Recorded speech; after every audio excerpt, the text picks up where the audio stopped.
What's up, everybody? Welcome back to Twisted Life of TV. I am Poetry. You are here for another recap and review of our new web series, Tough Love Atlanta. All right, we still got one more episode to go on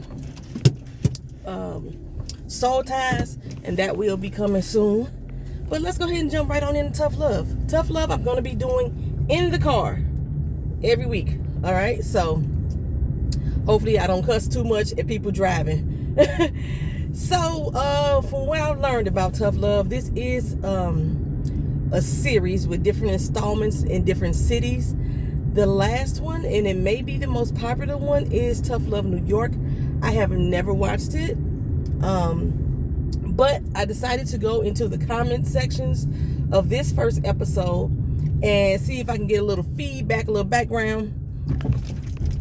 Apparently, there are two characters in this particular season, one being Jason and Monica. These two people came from the New York season. And from what I'm understanding, Jason and Monica had a rough patch, had a rough relationship, but people loved them as a couple. Apparently, in that series, if you haven't watched it, this is going to be a spoiler for you. Jason left Monica and had another girlfriend. Somewhere between that series ending and this one beginning, they reconnected, and now they are married. So Jason and Monica are married on this particular season. Then we have Jackie. Jackie is the congressman's daughter, Congressman Pierce. We haven't met her in this first episode. She's the congressman's daughter. She is sleeping around with one of her co-workers whose name is Kenny. Kenny seems to have a lot of financial setbacks in this particular episode. We're going to get to them. Then there's Aisha. Aisha is very, what I would say, popular and strong-willed person. She got over 500,000 followers on Instagram. She trying to be a publicist. You know, she one of them girls that's about that business. One of them girls that probably would label herself a boss bitch.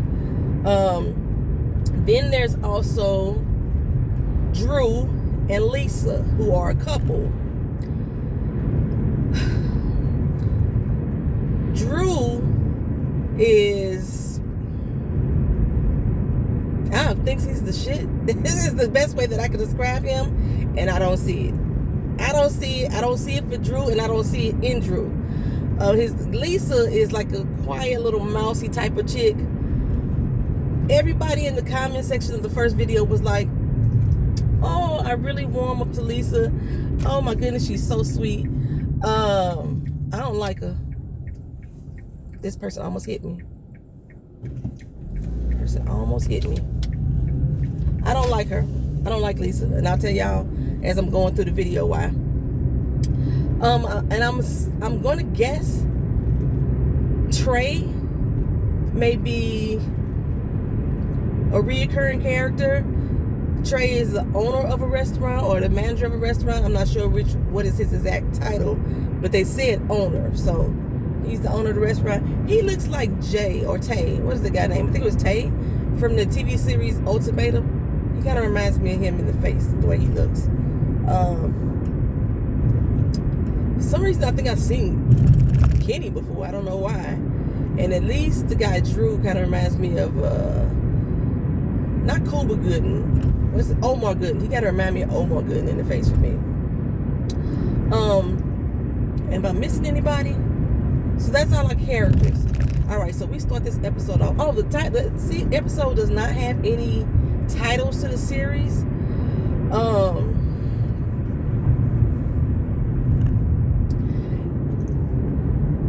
No, don't have any titles to the series. I'm gonna title this Dirty Little Secrets because it seems like almost every character has one, and they were all displayed. At least this first particular episode, majority of the characters' dirty little secret was displayed. So that's what we're gonna call this particular episode. I have not gotten permission yet from the show writers whether or not I can add clips in the beginning of the video, beginning of the show, so we don't have those clips. Let me tell you, when I first started watching, I almost got discouraged and turned it off because it was turning me off. There was a scene in here that turned me off, and I was like, maybe I'm not going to review this series. But people are saying so many good things. But I realized when I go back to my comments, people were saying so many good things about the New York series. Other than Jason and Monica, this is a total new cast, apparently, which works for me. The way that people won't be down in the comment section giving me all the tea about the first season, and it ain't got nothing to do with the second season. So, the episode starts off with a really bad car accident scene. We don't see the crash. We just see what happened after the crash. The car is like total laying on its side. I would have to replay that again for me to figure out what characters it was that showed up. But there's two characters. I want to say it was Aisha and somebody else that showed up to the scene. And it looked like that was Monica, possibly. If not Monica, that wasn't Monica. It looked like that was Jackie. It looked like it was Jackie. I didn't know their names at this point, so that's why I didn't know who the heck was going on. They were helping her get out the car. And the main thing I noticed, she had a white top or crop top on, and that white crop top didn't have not a stain on it. Like, this car is totaled. Like, there's no sweat, there's no scar, there's nothing. She came out looking fabulous as she did possibly when she got in that car. And this particular scene was supposed to be 2 months later. So we go back to the beginning. That's going to lead us up to that car accident. I don't even know who we start off with. This may be out of order because I don't know who we start off with because I didn't take no notes. So Aisha is going out to this restaurant to go pick up her food order. This scene right here is the one I was like, this is going to seem kind of booty to me. This whole scene in this restaurant. I was like, they are horrible actors. That's what I was thinking initially. So we get down in this scene, in this restaurant scene. She down here trying to pick up her food order. She on her way into work. And they ain't got her order ready. Now, I know a lot of y'all have been through this, because I know I've been through this. I do a call-in order or order online, then I show up to the doggone restaurant, and it still ain't ready. Okay? And it's a bunch of people standing there waiting around. And so Aisha decided to speak up like, hey, what's the point of me doing a call-in order if I still got to wait an hour for my food when I get here? Can you explain what's going on? Okay? Of course, she a little salty and everything. I would be too. First of all, I wouldn't wait no fucking hour on no god doggone order. After about 10, 15 minutes, I'd have been like, hey, excuse me, what's going on with my order? I did a call in. And then we would have had the interaction. And if my food wasn't finna be ready within the next 5 minutes, I'm out the door. I ain't finna wait for no damn hour. Y'all act like this food is the bomb.com. Like, your mama made it or something. I don't know. I ain't finna be waiting on no doggone food like that. That ain't grandma's cooking. I got all kind of stuff on my backseat. Anyway. That ain't grandma's cooking. I ain't finna be waiting on no food like that. So, anywho, the lady, though, gave her mad attitude. Now, I don't know if this is the attitude that you expect to get when you go into Atlanta establishments, but if I had got that myself, it'd have been hell come tell the captain. It'd have been. I've gotten similar attitudes. I used to give attitude like this when I was working in my doggone restaurant, but still. No, man, Pam, that's not what we can do. Not this early in the morning. That's all I'm asking you. Where's my damn food? You know what I'm saying? The lady tell her, look her, we behind. Little girl. She kept calling her little girl. We behind, little girl. Okay? And if you want your food any faster than what I'm finna give it to you, throw on the doggone apron and go in the back and work. Bitch, you know what I'm saying? That's how I'd have been like. So she's like, hold up. First of all, I've been talking to the owner, trying to give y'all some exposure up in here for this festival that I'm doing. And this is the type of behavior that I'm getting. So I think one of the other customers was like, hey, yo, if our food ain't gonna be ready, just say so. That's, and the other girl that's working behind the counter say, well, it's a Waffle House down the street. Now, if they was in Waffle House, I know Waffle House would have been in a fight. Because Waffle House employees, baby, I don't know what it is. Waffle House employees get about it. If they don't get about it, then the food nasty is what I heard. I don't eat at Waffle House. But this is how you talk to the customer. And everybody just standing around. No, I cannot believe that you're going to get this type of attitude from the employees. You got 6 or 7 women, Atlanta women too, standing there waiting on their food order, and they just finna take that shit without snapping back. I was like, this bullshit. Anywho, but like I said, it's early in the morning. So the lady tell her, I don't give a doggone what you got going on with the owner. He ain't here any doggone way. He ain't got nothing to do with me, little girl. You know what I'm saying? Oh, no, baby. I was like, I said, this shouldn't be some stupid shit. That's what my first initial thoughts was. But I pressed on. And I pressed on because I wasn't really paying attention to my phone, because I was watching them. Was I watching my phone? I was watching on my big screen. What was I doing? I was scrolling on my phone, so I wasn't really paying attention at the same doggone time. So in walks the owner, Trey. Hey, what's going on, everybody? What's going on? Like, what can I help you with? What can I do you with? Now, she telling him, look here, I come here about my doggone food order. Not once mentioned that my food order has been taken over an hour and I called the shit in. But just that I was talking about my food order, asked this lady a question, and she gave me mad attitude. He like, oh, my bad, I'm sorry, what can I do? You know, what can I do? How about give me your number? So this motherfucker, instead of trying to conduct business and, you know, deal with his nasty ass employee's attitude and give everybody some type of response or some type of resolve as far as what's taking so long on their food, checking to find out what's going on, how much longer it's going to be, offering apologies, offering a beverage, something. He ain't doing none of that. He trying to flirt with Aisha, ask her to go out. You know, first she's like, bruh, you ain't finna buy my forgiveness, you know what I'm saying? So she's finna stand in her shit like, I ain't about this little pity-anty bullshit that you got going on. But eventually she succumbed to his charm that I don't think is there for real. But evidently it charmed her, and probably finna charm her up by her panties later on through the season. So she agreed to go out with Trey. And by the time she got to work, she had her food. So we over with Lisa and Drew. They in the car about to head to work. So apparently they live together. Or maybe he picked her up. Or maybe they live together. I think they live together. He in the car primping. I mean, seriously primping. Okay, first of all, he ain't even got no tight hairdo. Meaning it's time for a haircut. That's what it looked like to me. Like he needed it edged up, lined up, something. He needed something going on with it. But if you want the word all natural in that sense, all that little primping he was doing wasn't doing shit for him. He was basically picking the hairline like,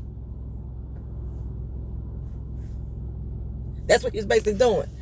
And she was like, dude, you just got done primping in the mirror for a good hour, and now you in the car. He was like, you know, I still got to be fresh. I still got to be right. I still got to be tight, this, that, and the third. You know, so they talking back and forth about his appearance and how good and fresh and clean he got to look. And he remember he left something in the house. Now, he had already hooked up the music, took the phone to the car, and got the jams going. And, he runs back in the house to go get this book or what have you.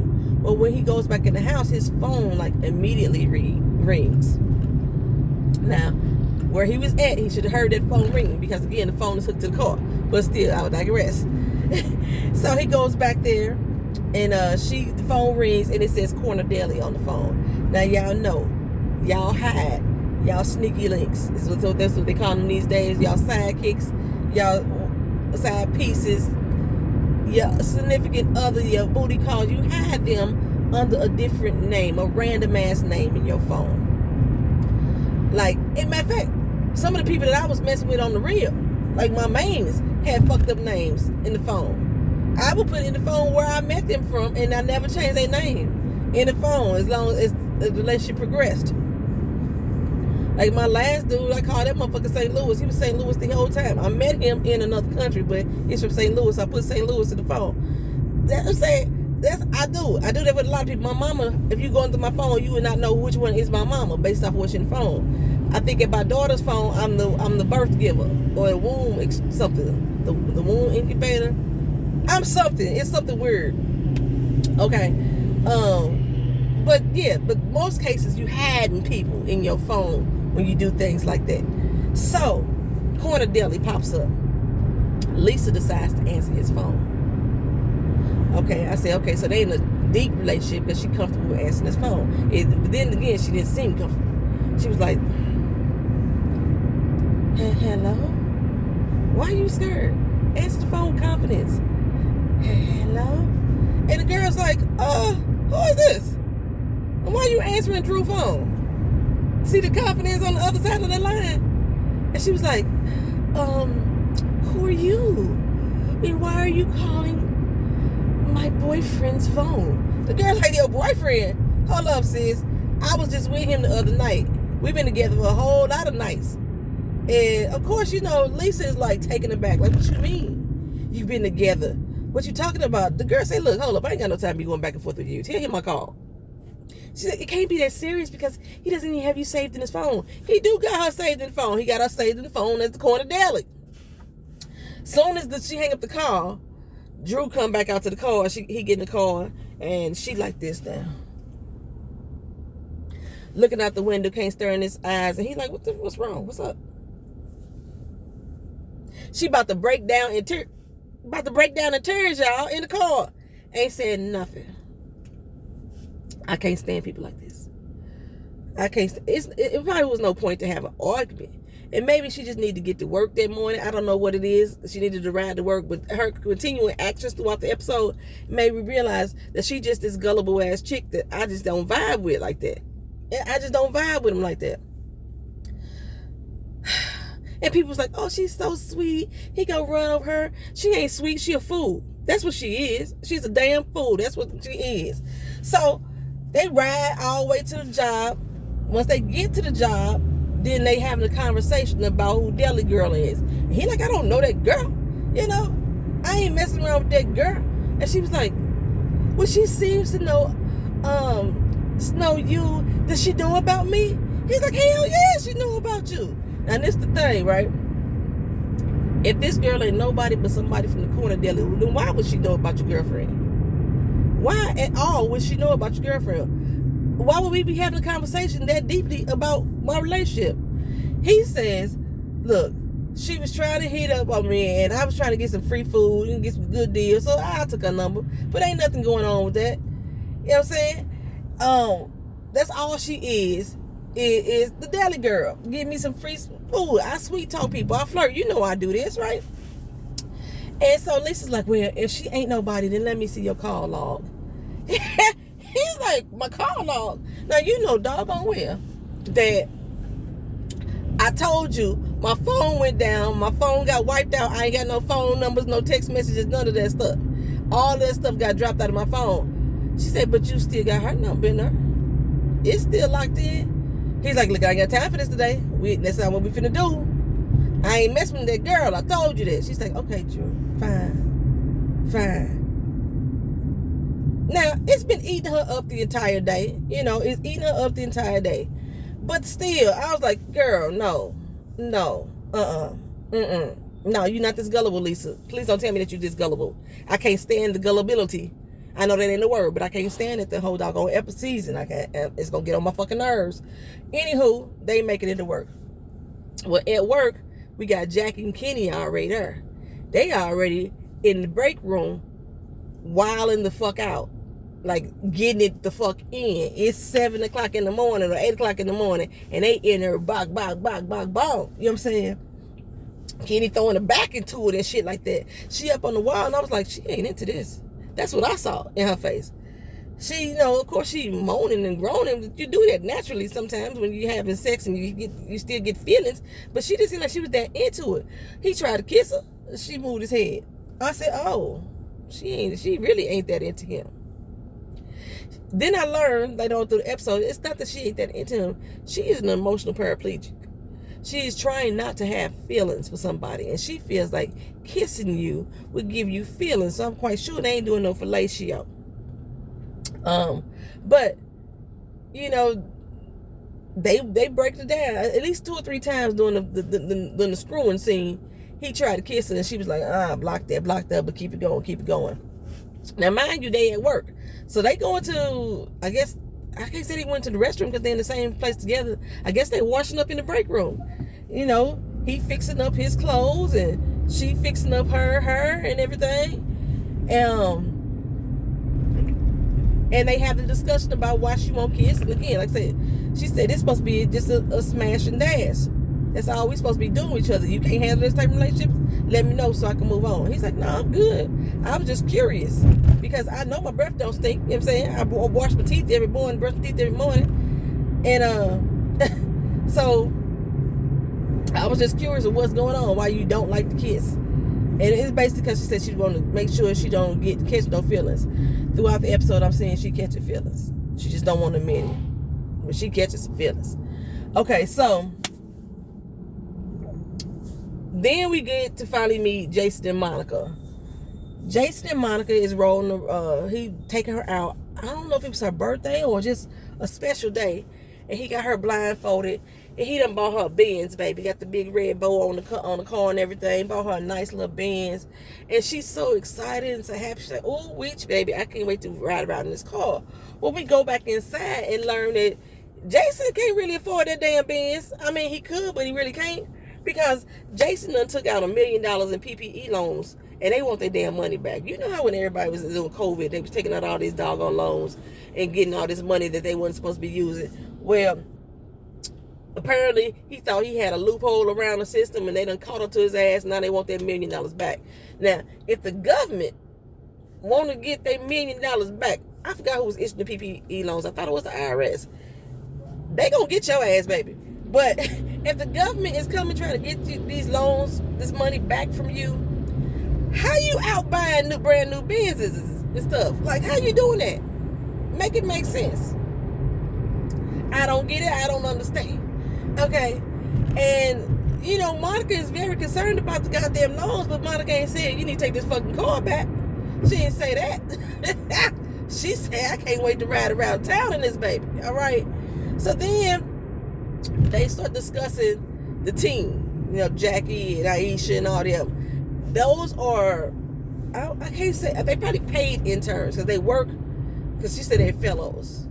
So I'm going to call them paid interns because I don't know exactly the difference between a fellow and an intern. They all recently graduated from college. They all are working for their company, and it sounds like it's a marketing /promotion company because they put on a lot of big events around the town. That's what they do. Okay. And you know, Monica, she been away in the Maldives for a few weeks. And so she's missed their first 2 weeks of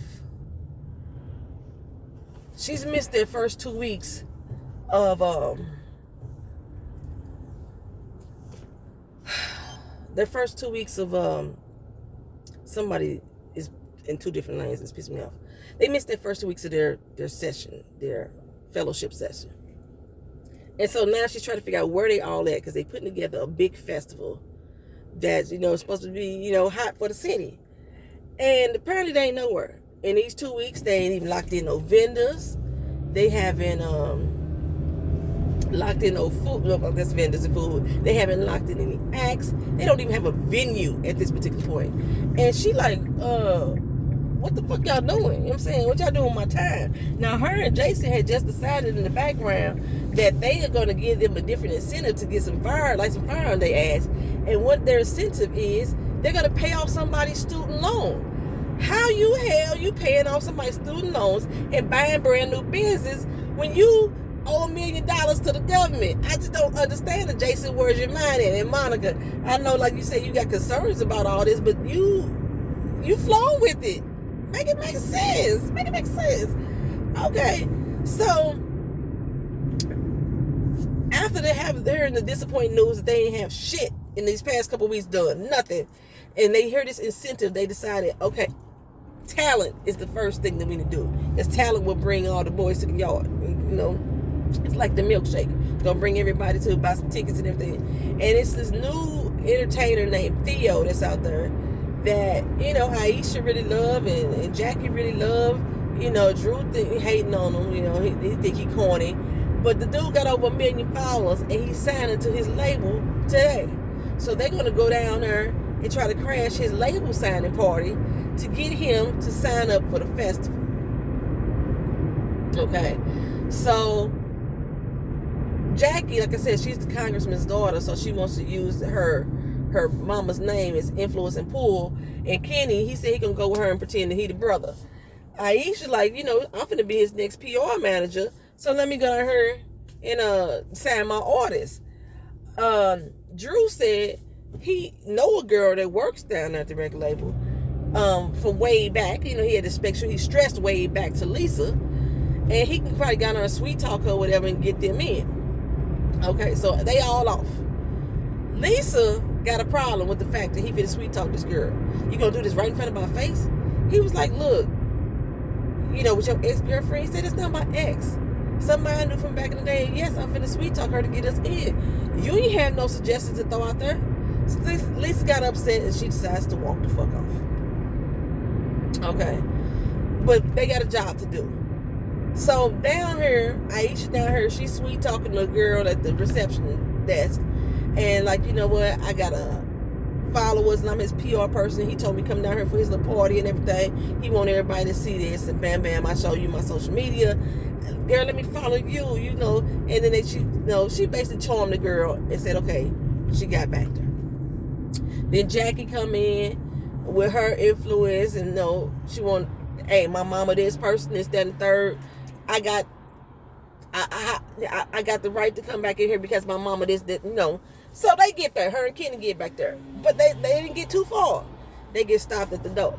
Security is on them. Like, no. You don't know Theo. And they be like, yeah, we do. They like, no. They like, just call him out here. They call this whole big old commotion scene. They holler at Theo name. Theo. It was real childish. Real immature. Real unprofessional. And they got escorted out the building. Now, while they getting escorted out the building, Drew up front talking to the girl who he said he knew he was going to try to sweet talk her. Well, she was like, we was smashing and dashing a whole lot. Then all of a sudden, you just cut me off, blocked me on the phone, blocked me on social media, and now you come here asking for a favor? Why security? Why you escorting their ass out? Get him out of here too. Okay? So all of them got put out. They get back to the place, and Jackie and Jason and Monica like, oh, y'all done fucked up. Y'all done gave our company a bad name. I'm firing all of y'all. I'm getting rid of every last one of y'all. So they all lose their damn job. Well, Aisha and Jackie said that they gonna try to find another way, find another artist and get this stuff done. Especially Jackie. We know that Jackie working on some music. She got some beats. Her and Kenny sitting there chilling. Her beats sound real nice. I thought she was finna sing with it too, but it was just the beat. It sounded real good. So we know Jackie got a love for the action music industry, and she want to be a producer. That's what we got to think for, right? We get a phone call from Kenny's mama. Kenny's mama sound like she was on something or just really stressed out, but on something is what she sound like to me. And she need Kenny to help pay for her doggone rent. And he like, I got you, mama. Don't worry. I got you. We gonna take care of you. I'm gonna help you pay for the rent, right? We didn't see no more of Trey with Aisha. So I didn't really know what was going on with Aisha. But then we did see Drew. He got a phone call from the chick at the Capitol Records. Not Capitol Records. I forgot what the records company was called. He got a phone call. He went there to go smash. Okay. Evidently, he did exactly what he needed to do. Because then Jason and Monica get a phone call from the record label saying, hey, somebody put in a good word for you. Theo gonna go ahead and come on down. He gonna do the festival for y'all. So everybody got their jobs back. They ain't gotta look for no other artist. They should look for multiple artists. It's a fucking festival. But okay, they get their job back and they getting a second chance at doing their job good. All right. We leave up out of there. And we see Kenny going to the storage place. He was looking around, looking real suspicious and everything, and I didn't understand what was going on. And I was like, okay, he got a storage place. Is this his mama's storage? Is this the rent that mama was talking about that he had to pay? No, child, baby, this is where Kenny lived. He lived in the storage place. I know of many people that live in the storage places I've had storages at, and you see whole fucking families living in these storage places. It is not safe at all. Because them storage places that I've seen catch on fire easy. The insurance normally ain't covered properly. It's a mess. And it's probably cold as fuck in there. And they can't live in these places. They're not supposed to live in these places. But some places, they will turn a blind eye. They knowing you living there. That's all they care about is getting the doggone rent. And that's why a lot of people live in storage places, because it costs less money to live in a storage facility than to do to actually find a place to live. Now, he already taking care of his mama, paying his mama bills to the point that he can't even afford to have his own place to stay. And maybe that might be a reason why he's trying to cozy so much up to Jackie, because Jackie got a place to stay. He always with her, always at her house. So, man. And then I went back immediately to, he said, I brush my teeth every day and every morning. Like, well, you do it every time you come to work, because ain't no shower in that damn storage place. Ain't no shower in that storage place. So by the time we got to the end of the episode, I was like, okay, this is interesting enough for me to go ahead and continue watching. So I am going to keep watching Tough Love. I'm going to keep posting up the episodes each week. I'm going to get them on my ride to work. Hopefully, I haven't even reached out to the show to see if I can use their clips. But I'll put the link to the first episode in this video. I've already put it on the community tab when I first told y'all I was going to review it. Go ahead and check it out. If y'all like it, watch the season with me as we go along and fall in love with Tough Love and see how this festival is going to pop off. Like I said, a lot of the people in the comment section of the video, they love it. They love the series altogether. There are a few people that are unhappy that a cast from New York is not here, and some people are calling for certain particular characters to show up on this show. Like I said, I didn't watch the New York season, but I hope they don't do that, because I hate when regular reality TV shows do that. Well, unless they're doing crossovers, because I love a good crossover. But like I said, I didn't watch the first season, so if they and being that Jason and Monica were two of the main characters on the New York show, and I don't know what they was doing there in New York.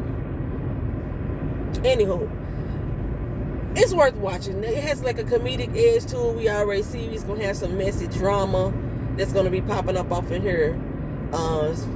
Jason and Monica with these PPE loans, baby, and then he's steady buying shit and paying off student loans. This festival is gonna be a whole lot of mess with that. Drew and Lisa, his fuckboy ass, and her gullible, naive ass. She know this nigga fucking around on her, and she just like, whatever you say, Drew. I hope she get a backbone throughout this season. I really do. Who's my favorite character so far? I already feel like Jackie is going to be throwing her influence around, and the fact that she got money around, I feel it. I don't know, it's something in my soul that's telling me that she's going to be playing on that a lot. You know, her mama probably ain't happy with the fact that she wants to get into music either. That's probably another thing too we ain't addressed yet, but that's probably what's going to happen with her. Because usually a congressman's daughter ain't going to college to work at a damn promoting company. I don't know what college they went to. But anywho, that's it, y'all. That's the Tough Love recap and review, episode 101. Y'all let me know if y'all interested in this show. If the recap review keep y'all interested, you know, I'm gonna keep reviewing it the whole way. And like I said, I got a Tough Love episode 2 will come out next Monday on my way to work as well. And we're gonna wrap up Soul Ties this week. And we also got the Power Play, the last 5 episodes of Raising Canaan will be posted all this week. See you in the next video. Peace.